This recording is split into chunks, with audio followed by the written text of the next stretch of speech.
Hey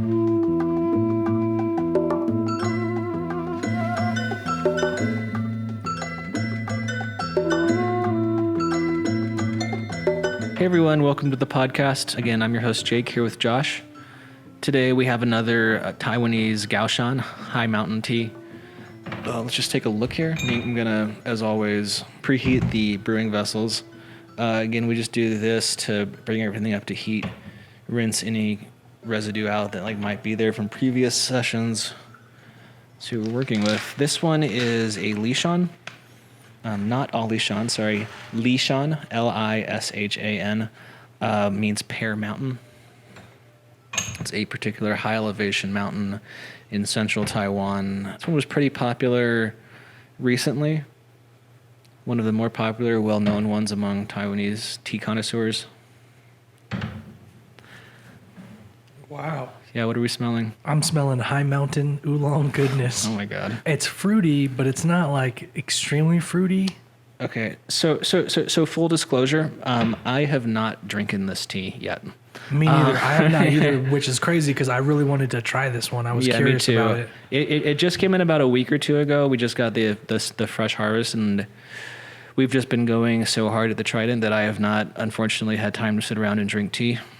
So I have had this one in the past. Obviously, I've had previous year's harvest of Lishan. I have not had this year's harvest, so let's just see what we got. The dry aroma smelled very buttery with some kind of just subtle floral hints. To me, anyway.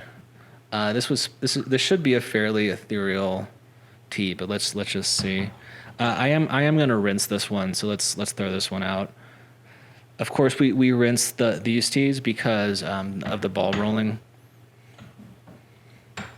We want to get them open just a little bit. You can see, that they've kind of just started to open a little now. And why don't you smell it and tell me what you're smelling? Yeah. You are right on about the butter. Yeah. What vegetable is that? Like zucchini? Peas? What do you think? Cream corn? Yeah. Parsnips. Parsnips. Okay, yeah, I like parsnips. Okay. I mean, it's nice. Okay. The buttery just, at first, it almost smells like a buttered popcorn or just fresh melted butter. Yeah. But then it's a creaminess. Mm-hmm. I have not had this one, so. Cool. Well, again, it's one of the more famous ones, fairly well-known mountain in Taichung County, central Taiwan. Of course, if you look at a map of Taiwan, you'll notice that it's a tropical or somewhat tropical country, closest to the equator. And there's a chain of mountains running basically through the middle of the country. Of course, it's an island, in case you didn't know.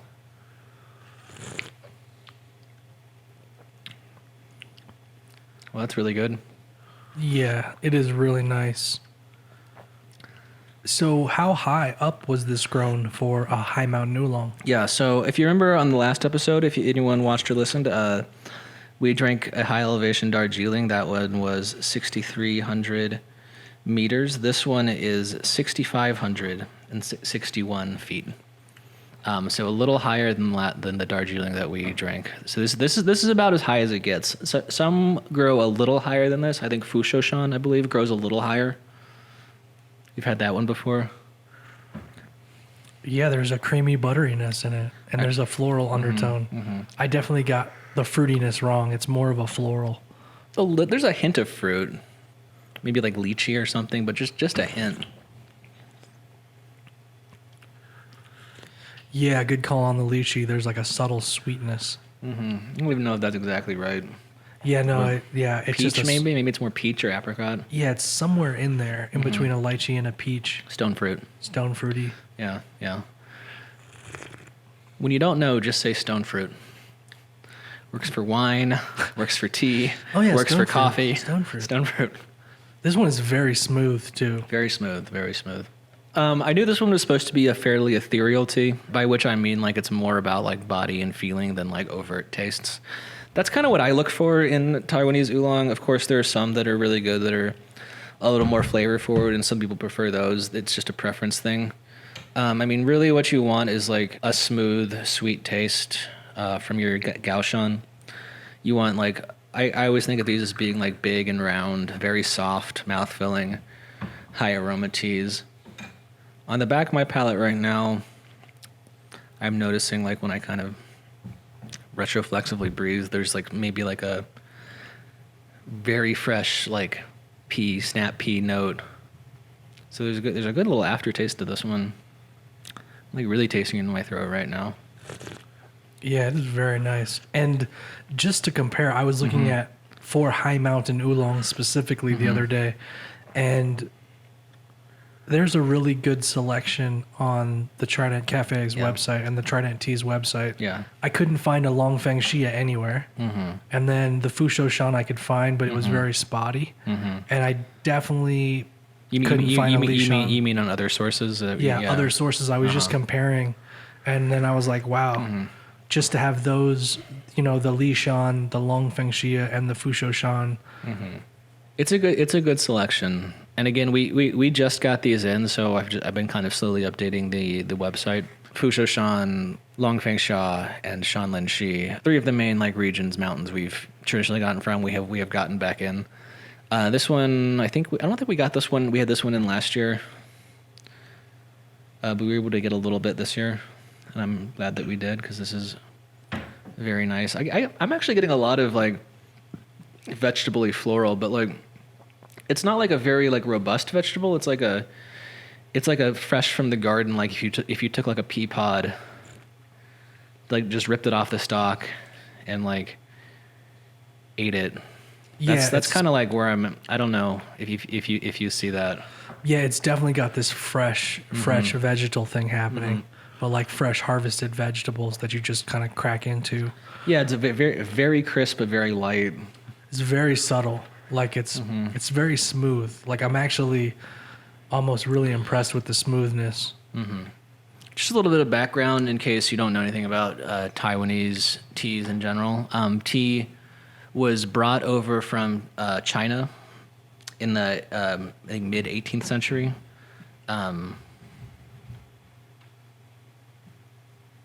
It was brought from Wuyishan, so that's where some of the rock oolongs that we've drinking have come from. Really like traditional spot in China for tea, but this is obviously a very different style than rock oolong. All the Taiwanese teas were descended from a specific rock oolong cultivar. From there, Taiwan kind of went in its own direction. Obviously, terroir matters a lot here, as always with other kinds of tea. Again, something that we harp on a lot in this podcast. Taiwan sits barely subtropical and geographically has very high mountain ranges running through the middle of the island, making it kind of ideal for tea growing because you get plenty of moisture, but also high elevation and colder nights. Again, this brings us back to stressful growing conditions being ultimately good for the resulting tea leaf. The tea leaves that grow in higher elevation spots with less oxygen, less sunlight, colder nights, end up gathering into the leaves more polyphenols, more antioxidants, more minerals, more vitamins, and just drawing more from the soil, from the terroir. Obviously, the other really special thing about Taiwanese tea, the very nice Taiwanese oolongs, is the mastery in processing the leaves. Because there are so many serious tea farmers, like multi-generational tea farmers, who have been growing tea as one of their island's main export commodities for many years. They've gotten very good at what they do over time.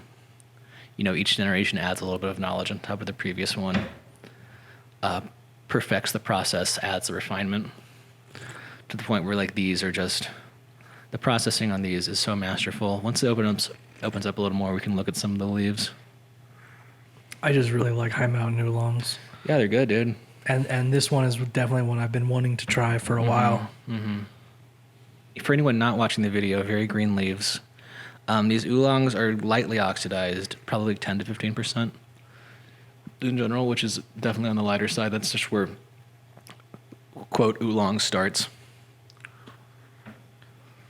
If it's less than that, it's whiter green tea. It's not Oolong tea. There seems to be some type of, I don't know, mineraliness that's kind of coming on the end of the fruit. I don't know what it is. It's interesting. That's in the texture? Yeah. I don't know what it is, but it's kind Yeah, of there's something. There's definitely some lingering sensation on the palate. You guys should go or just let it ride for 1 minute. Probably fine to pour whenever. I think these are fairly hard to overdo. They're pretty hardy leaves. We're brewing this with Colorado boiling, which is, only about 200 degrees Fahrenheit. But it could go even hotter. It could take sea level boiling. These are pretty hardy leaves. They're big, and then the ball rolling also gives them an extra layer of protection. And as far as like plucking, the Taiwanese teas tend to include a lot of stems and bigger leaves. If you look at a Tiguanyin, for instance, a Chinese oolong that's kind of in the same or similar style, they traditionally don't include stems in the pluck. It's mostly just lower leaves, but let me see if I can see anything yet. So anyone watching the video, this one's not quite fully open, but it's a big stem, 3 big leaves, and a bud. So the lower leaves, the plucking standard is another thing that matters a lot in tea, right? We've talked about this somewhat before, but different parts of the pluck add different flavor components. The buds have probably the most aroma and energy. The buds are where the tea plant concentrates the caffeine. Of course, caffeine acts as an insecticide in nature. Like with many other plants, we can get high off of the tea's kind of self-defense mechanism. I think the same is true for coffee, tobacco, marijuana. Correct me if I'm wrong. No, that seems definitely the truth.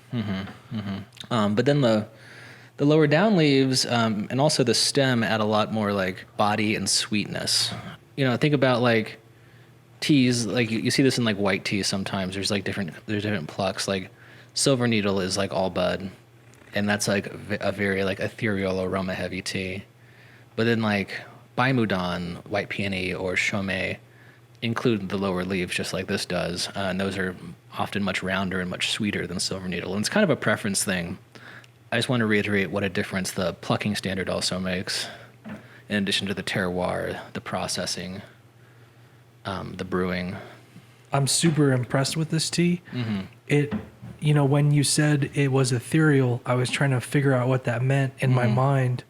But really what it tastes like is if you smell a flower and you have that fragrance of the flower, it's almost as if we're drinking that fragrance or the idea of what that smell is. It's so ethereal that like what we're drinking in the actual steeped tea seems to be like I'm drinking the fragrance or the aroma of something versus like, eating it, and like really feeling it. But it's very nice and it's very subtle. And then now even there's an aftertaste. Well, this one is quite floral, right? Like I'm thinking like lilacs, maybe. Yeah. It's like the closest flower.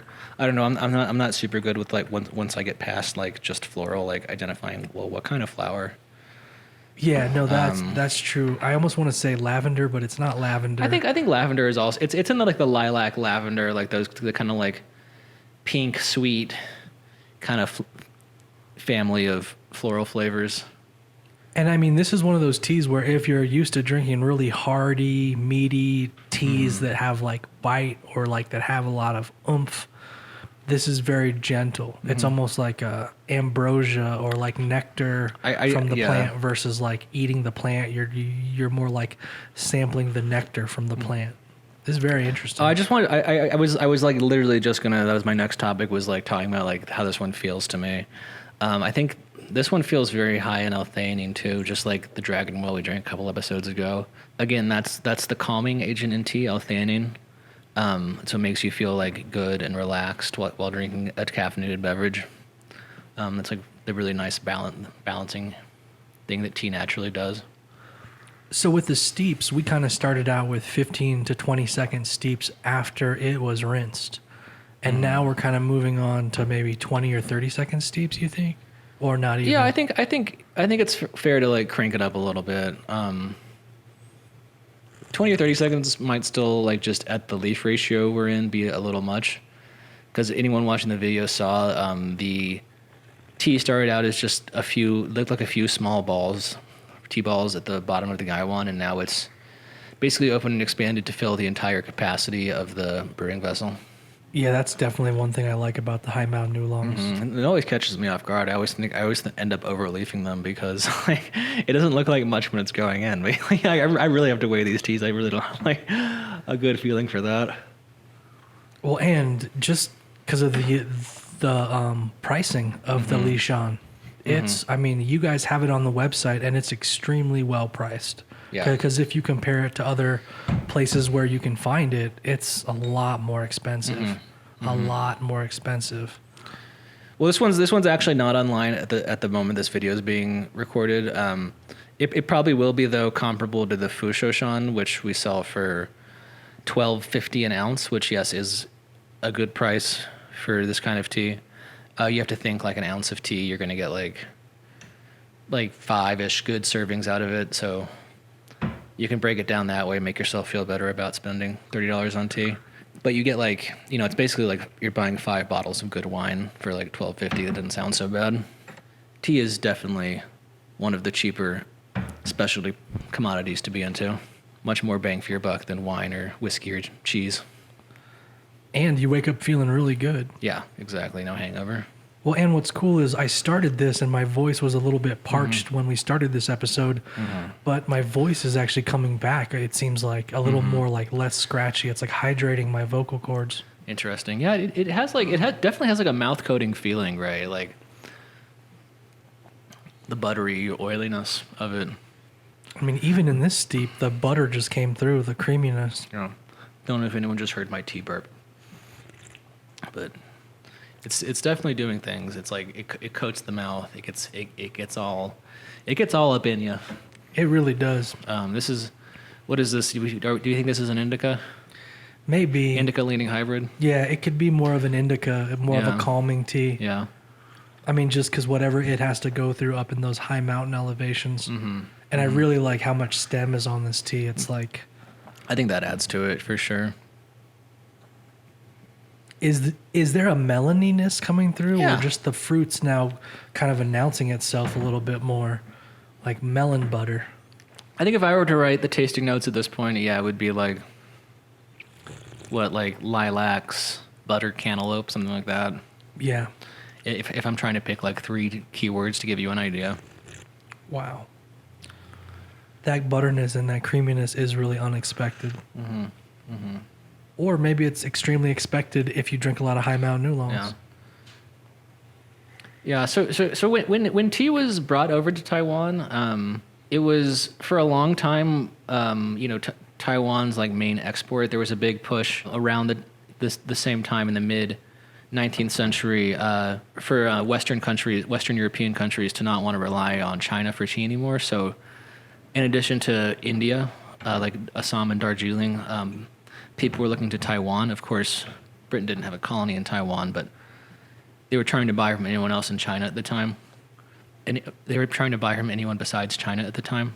So there was a lot of push, and for a long time, most Taiwanese tea was exported. However, in the last 30 or 40 years, I think as Taiwan has kind of developed and grown wealthier and, has, developed its own tea tradition, most of it is actually consumed domestically now. So most of this stuff doesn't actually make it off the island. It's a little hard to come by, frankly. It's not the most common tea you see in the West. Yeah, I definitely, when I was looking online, I saw that. It was a lot of sites where you were ordering directly from Taiwan. There was no, supply that was in the United States, but it definitely looked like they were shipping it overseas. How many times could you steep this tea for? Just out of curiosity. At this volume that we're using kind of a higher volume to brewing vessel ratio than maybe is most people would. At this, I'm guessing like 8 to 10. Maybe like if you dial it back the leaf, more like in the 5 to 6 range. There's a lot of nutrient in this leaf, so it can stand up for a little while. Also the ball rolling helps like to more gradually release the flavor as it's brewed, so it doesn't scald. How would you suggest this tea to a tea drinker? This is another fairly specialty level tea. Definitely a connoisseur would appreciate this and the qualities it has, but I think it's also fairly easy to drink, and like the flavors should be somewhat appealing to like just a generic Western palate. So I think I think it's probably a good place to jump into specialty tea if that's what you're looking to do. Especially if you know you already enjoy things like greens, some oolongs. For anyone who's interested in Taiwanese tea specifically too, if you find out that's your jam, this is just about as good as it gets. Certainly in like the Western market. Yeah, this is a really nice tea. Easy drinking. Mm-hmm. It's very easy to drink. If you're trying to impress anybody who is a avid tea drinker, much more so than you, if you get this, you will impress them. Yeah, or the other way around too. Like if you are like a tea drinker who's collecting and likes to have, likes to entertain people with tea, likes to serve tea to their guests, I think this is like a good one that can please both connoisseurs and newbies. I'm gonna get this one online hopefully in the next week from when this is being recorded. So look online. This will probably be up before the podcast is. It's TridentCafe.com/teas. Again, this is the Shan Oolong. So you want to go to our Oolong page, which is at this point rather extensive, kind of packed full of Taiwanese, Wuyi, Guangdong, and other places for oolongs. And if you like this, look at other mountains in Taiwan. We have a few. Well, everyone, thanks for joining us once again. I'm Jake here with Josh. So we'll see you guys next time. Thank you. Thank you for listening and drinking tea with us.